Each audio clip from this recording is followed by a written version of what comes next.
They call it adversity, I call it opportunity. They call it weakness, I call it strength. They call me disabled, I call myself differently able. They see my disability, I see my ability.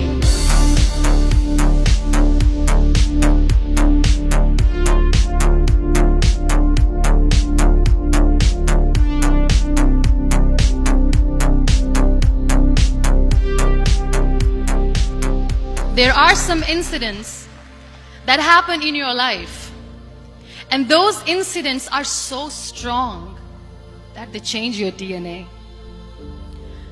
Those incidents or accidents are so strong that they break you physically. They deform your body, but they transform your soul. I was 18 years old when I got married.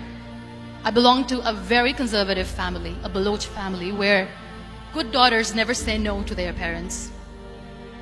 My father wanted me to get married, and all I said was, if that makes you happy, I'll say yes.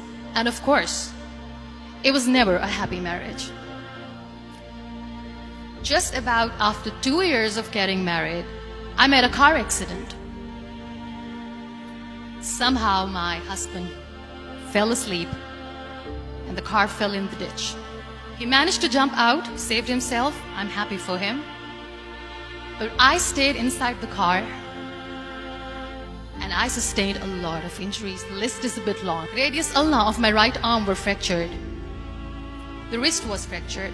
Shoulder bone and collarbone were fractured. My whole rib cage got fractured. And because of the rib cage injury, lungs and liver were badly injured. I couldn't breathe.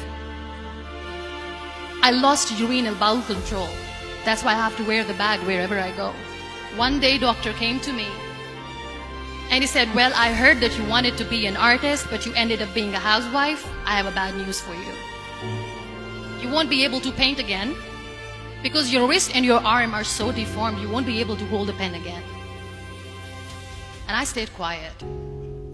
Next day, doctor came to me and said, your spine injury is so bad, you won't be able to walk again. I took a deep breath and I said, it's all right.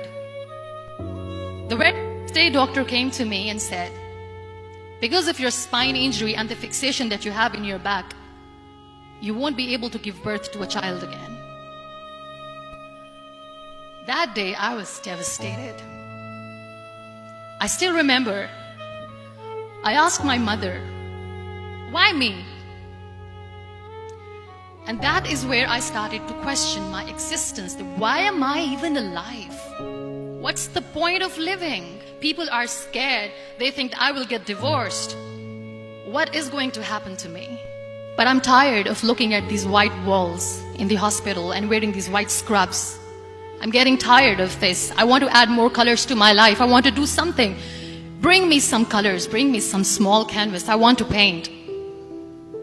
So the very first painting I made was on my deathbed, where I painted for the very first time. It was not just an art piece or just my passion. It was my therapy. And then I was discharged and I went back home. And I went back home and I realized that I have developed a lot of pressure ulcers on my back and on my hip bone. I was unable to sit. There were a lot of infections in my body, a lot of allergies. So doctors wanted me to lie down on the bed straight for not 6 months, for not 1 year, for 2 years.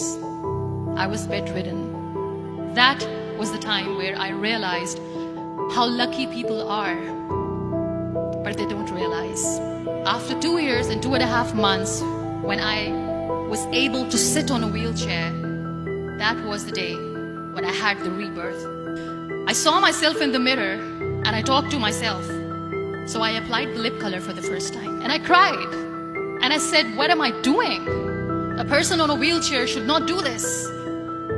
What will people say? Clean it up. Put it again. This time I put it for myself because I wanted to feel perfect from within. And that day I decided that I'm going to live life for myself.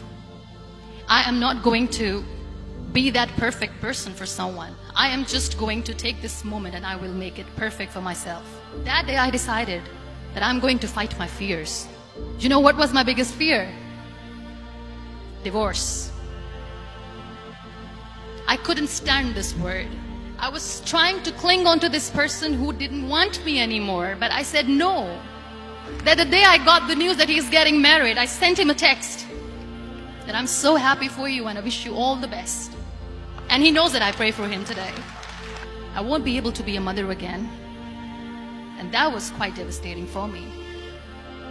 But then I realized there are so many children in the world, all they want is acceptance. So there is no point of crying, just go and adopt one. 2 years later, I got this call from a very small city in Pakistan. I got a call and they said, "Are you Muneeba Masari? There is a baby boy and would you like to adopt?" And when I say yes, I could literally feel the labor pain. I said, yes, I am going to adopt him. I am coming to take him home. You know, when you end up being on the wheelchair, what's the most painful thing? That's another fear that people on the wheelchair or the people who are differently able have in their hearts, but they never share. I'll share that with you. The lack of acceptance.